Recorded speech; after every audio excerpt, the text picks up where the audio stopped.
नमस्कार मित्रों, स्वागत है आपका इक्ष्वाकु क्लासेस में और मैं विपिन गर्गाचार्य। आज हम बात करेंगे कर्मकांड के कुछ और छोटे छोटे टॉपिकों के बारे में जो आपके आईआईटी जेसीयू के लिए बहुत ही महत्वपूर्ण है।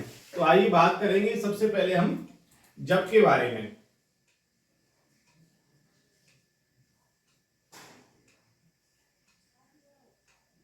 सबसे पहले समझेंगे जप के बारे में। तो जप हमारे कितने होते हैं? जप 3 प्रकार के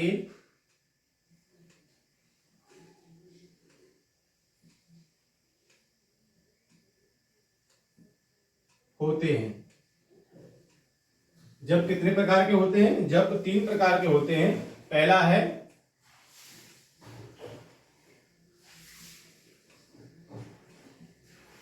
वांछिक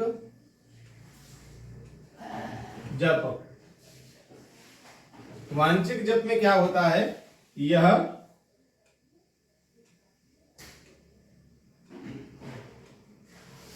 वांछित जप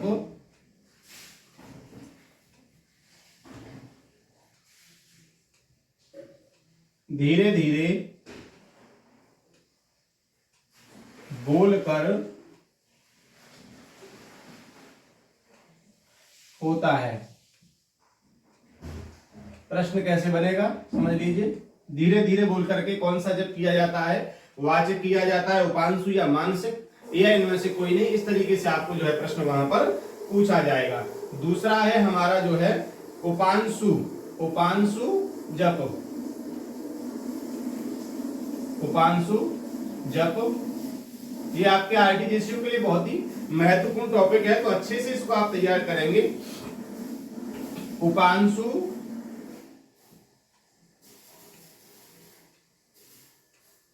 उपांशु जप इस प्रकार किया जाता है, इस प्रकार किया जाता है। उपांशु जप इस प्रकार किया जाता है जिससे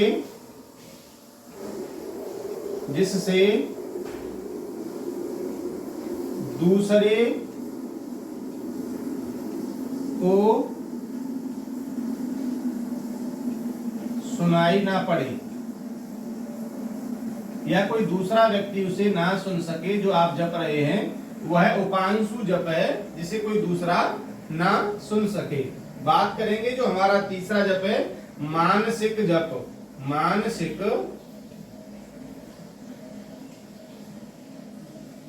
जप मानसिक जप में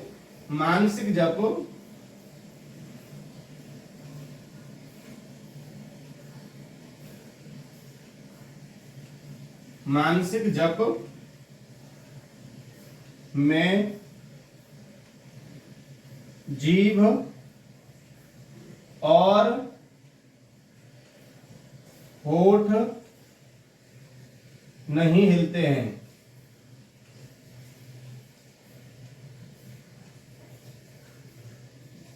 जिसमें जीभ और होठ नहीं हिलते हैं उसे कहा जाता है मानसिक जप, अर्थात मन मन में ही जपना मानसिक जप कहलाता है।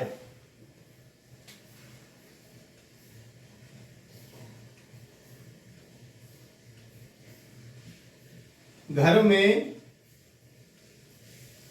जप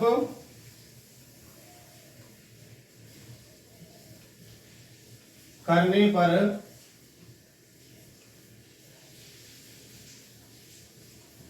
एक गुना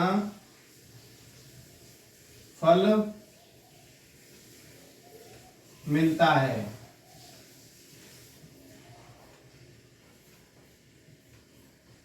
घर में जप करने पर 1 गुना फल मिलता है।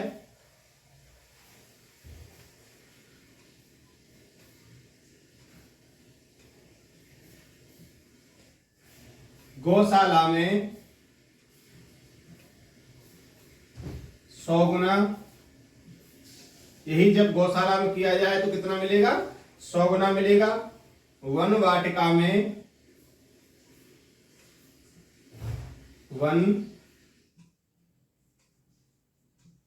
वन वाटिका में 1000 गुना 1000 गुना पर्वत पर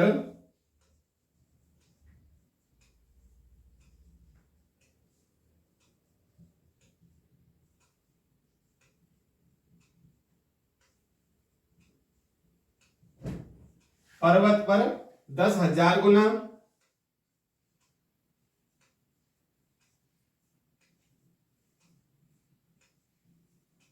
नदी तट पर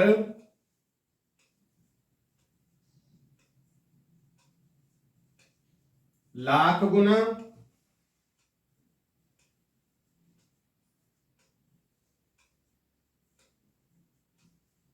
देवालय में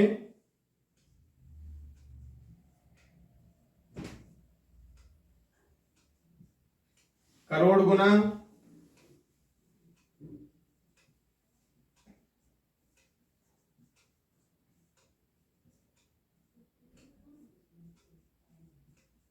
शिवलिंग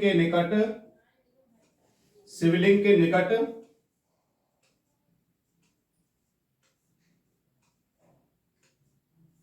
अनंत गुना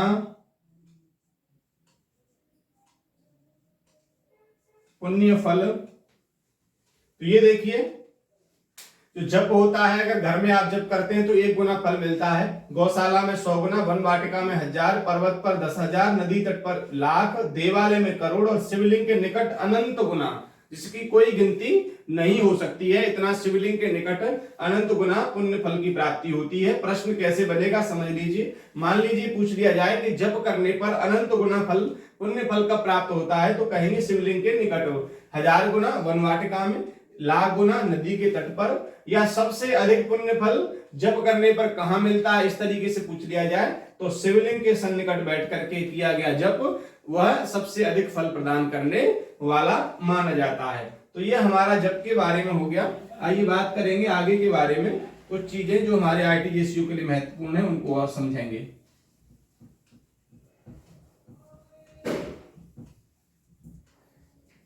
ये बहुत ही छोटे छोटे टॉपिक हैं, लेकिन यहां से प्रश्न बनने की पूरी संभावना रहती है और कई बार यहां से प्रश्न पूछा भी गया है। इसलिए आप अच्छे से तैयारी करें कि अगर पूछा गया तो आप जो है वहां से उसको कर सकें।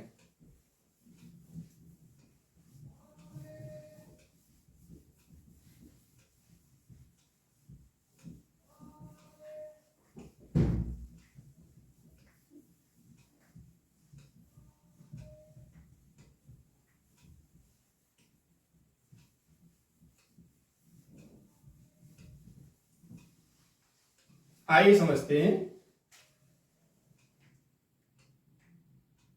कुछ टॉपिकों के बारे में।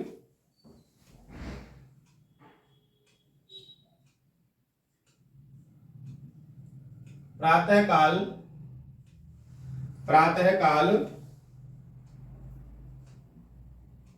संध्या, प्रातःकाल संध्या तारों के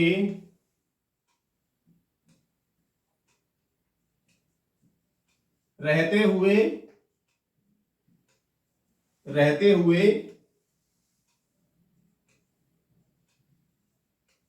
करनी चाहिए। प्रश्न बनेगा प्रातःकाल संध्या कब करनी चाहिए, तो तारों के रहते हुए करनी चाहिए।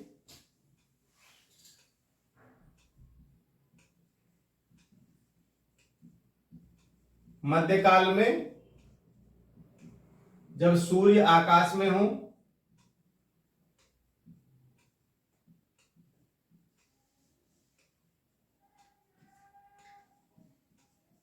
मध्यकाल में जब सूर्य आकाश में मध्य में हो,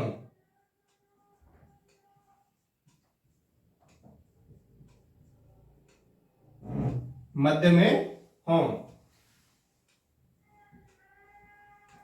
और सायंकाल में संध्या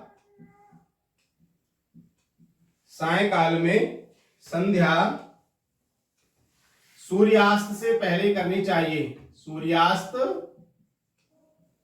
से पहले तो सायकाल में जो संध्या है वह सूर्यास्त, सायकाल में संध्या सूर्यास्त से पहले, और प्रातः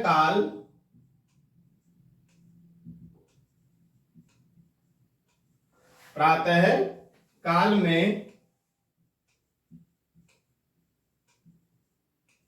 पूर्व की ओर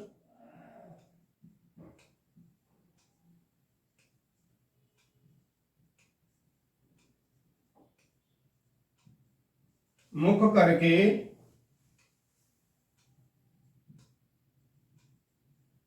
संध्या करनी चाहिए। प्रातः काल में पूर्व की ओर मुख करके संध्या करनी चाहिए,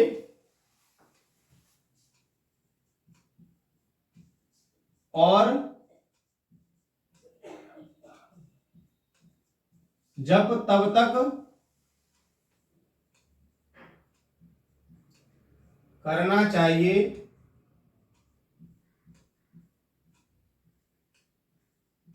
जब तक सूर्य उदय ना हो जाए। जब तक सूर्य ना निकल आए, सूर्य उदय ना हो जाए, तब तक जो है जप करते रहना चाहिए। तो ये जो है प्रातः काल की संध्या के बारे में।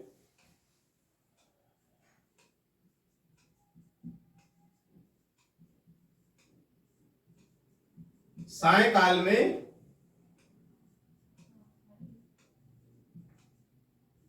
पश्चिम की ओर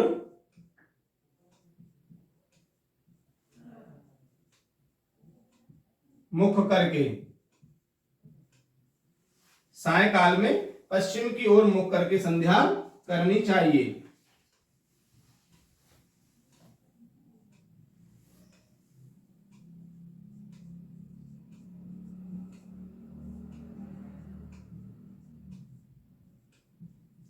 गायत्री मंत्र का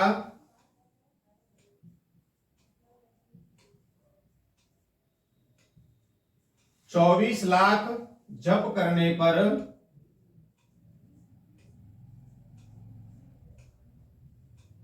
एक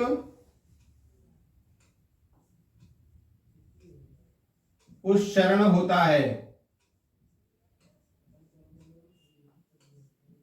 बहुत ही इंपॉर्टेंट है आपके लिए, पूछ लिया जाएगा कि गायत्री का कितना जप किया जाए कि एक पुष्करण होता है, या एक पुष्करण में गायत्री का कितना जप करना चाहिए। तो 24 लाख जप करना चाहिए।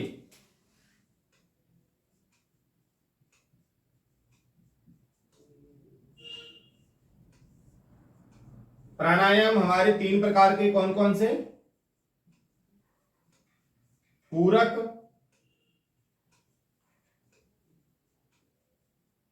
कुंभक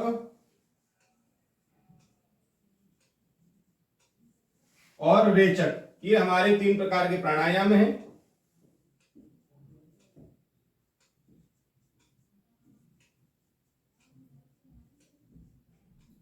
संध्या के लिए पात्र,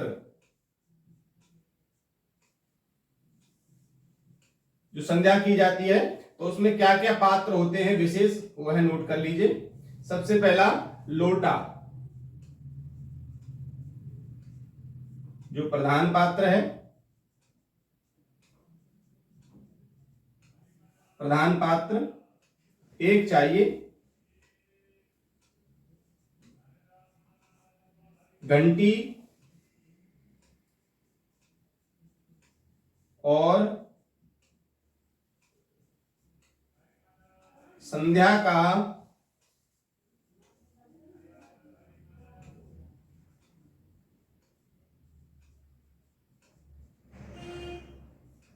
विशेष जलपात्र भी चाहिए एक।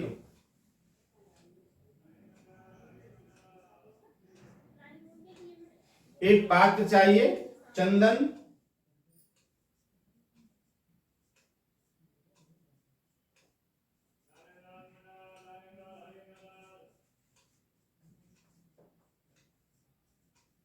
चंदन पुष्पादि के लिए एक पात्र होना चाहिए। पंचपात्र, पंचपात्र 2 होने चाहिए।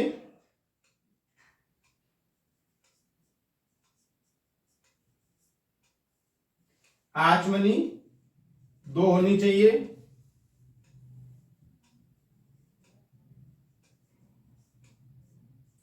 अर्घा 1।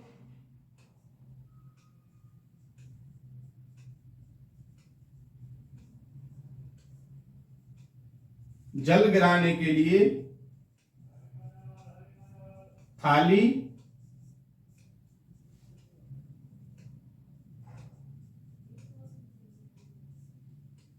8वां है आसन। तो ये आपके देखिए संध्या के लिए बहुत ही विशेष और आवश्यक जो पात्र होते हैं वह यह बताए गए हैं। तो आप इनको भी अच्छे से तैयार कर लें, यहां से भी आपको पूछ लिया जा सकता है। बात करेंगे आगे के बारे में।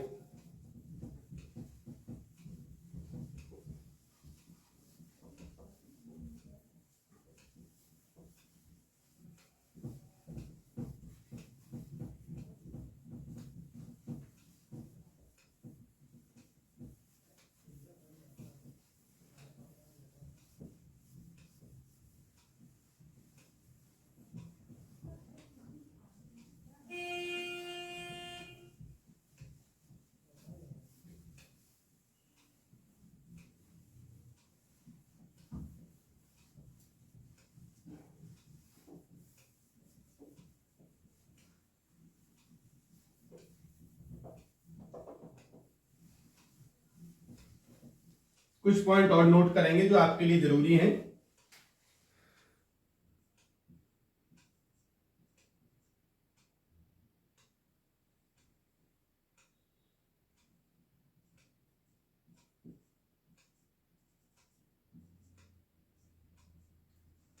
यज्ञोपवीत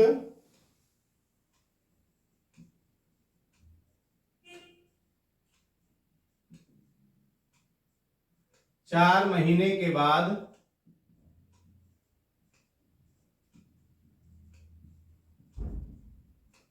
बदलना चाहिए।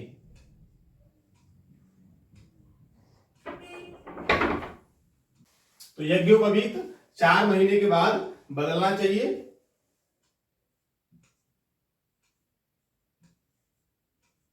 गृहस्थ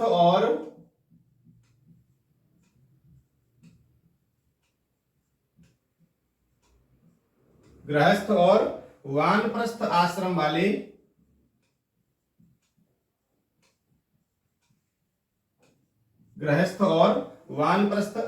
वाले को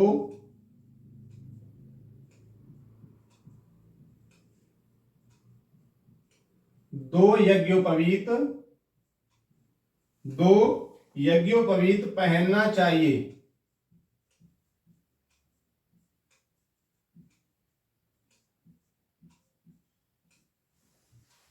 तो यहां से भी प्रश्न बन सकता है कि यज्ञोपवीत कितने दिनों के बाद बदला जाता है।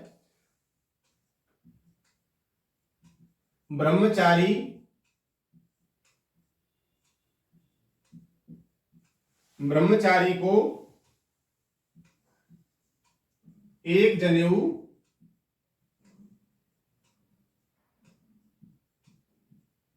पहनना चाहिए।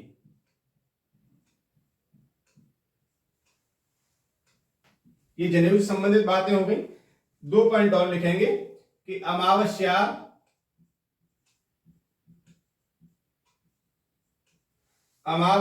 को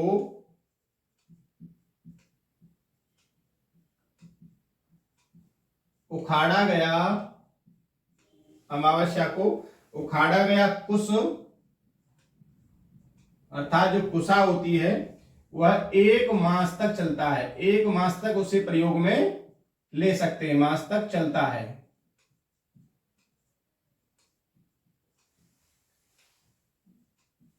दूसरा है भाद्रपद मास।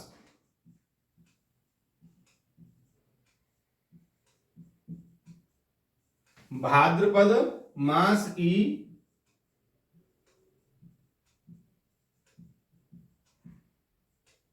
अमावस्या को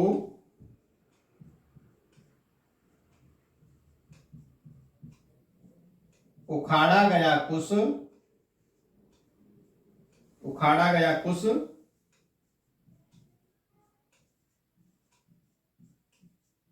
1 वर्ष तक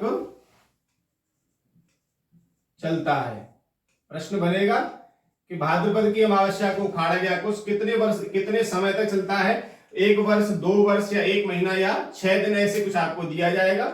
यज्ञोपवीत और हमारा कुश उखाड़ने पर कितने दिन वह चलता है, इसके बारे में भी आपने जान लिया। तो इन सभी की अच्छे से आप तैयारी कर लेंगे। मिलेंगे कुछ और ऐसे ही छोटे छोटे टॉपिकों के साथ में अगली वीडियो में। तब तक के लिए धन्यवाद।